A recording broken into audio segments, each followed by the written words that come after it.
Bharatiya Janata party రాష్ట్ర అధ్యక్షులు కిషన్ రెడ్డి గారికి, ఈ కార్యక్రమంలో పాల్పంచుకుంటున్నటువంటి గౌరవనీయులు మరొక కేంద్ర మంత్రివర్యులు డాక్టర్ మురుగన్ గారికి, గౌరవ బీజేపీ పెద్దలకు, ఈరోజు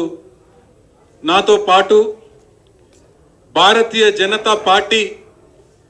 ఈ దేశంలో అమలు పరుస్తున్నటువంటి సంక్షేమ పథకాలు కానివ్వండి, అభివృద్ధి కార్యక్రమాలు కానివ్వండి, దేశ రక్షణ కానివ్వండి, ధర్మ పరిరక్షణ కోసం చేస్తున్నటువంటి అంశాలతో ప్రేరేపణ చెంది ఈరోజు నాతో పాటు బీజేపీ పార్టీలో జాయిన్ అయినటువంటి గౌరవ మాజీ మంత్రివర్యులు పెద్దిరెడ్డి గారికి, మీడియా మిత్రులకు ప్రతి ఒక్కరికి హృదయపూర్వక కృతజ్ఞతలు తెలియజేస్తా ఉన్నాను. ఈరోజు భారతదేశం గత 10 సంవత్సరాలలో భారతదేశ చిత్రపటాన్ని ప్రపంచ చిత్రపటంలో దేశ రక్షణలో కానీ, సార్వభౌమాధికారాన్ని కాపాడడంలో కానీ, భారత రాజ్యాంగాన్ని కాపాడి రాజ్యాంగంలో పొందుపరిచినటువంటి అంశాలన్నీ రైతులకు, బడుగు బలహీన వర్గాలకు, దళితులకు, ఆదివాసీలకు, యువకులకు చేరేటటువంటి విధంగా అహర్నిశలు కష్టపడుతున్నటువంటి నరేంద్ర మోడీ గారి నాయకత్వంలో పనిచేయాలనేటటువంటి సంకల్పంతో ఈరోజు నేను భారతీయ జనతా పార్టీలో జాయిన్ అవ్వడం జరిగింది.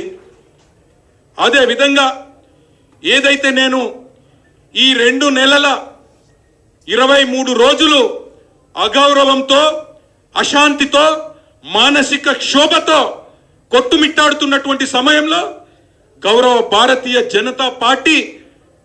అధ్యక్షులు నన్ను ఆహ్వానించడం ఈరోజు నా పూర్వజన్మ సుకృతంగా నేను భావిస్తా ఉన్నాను.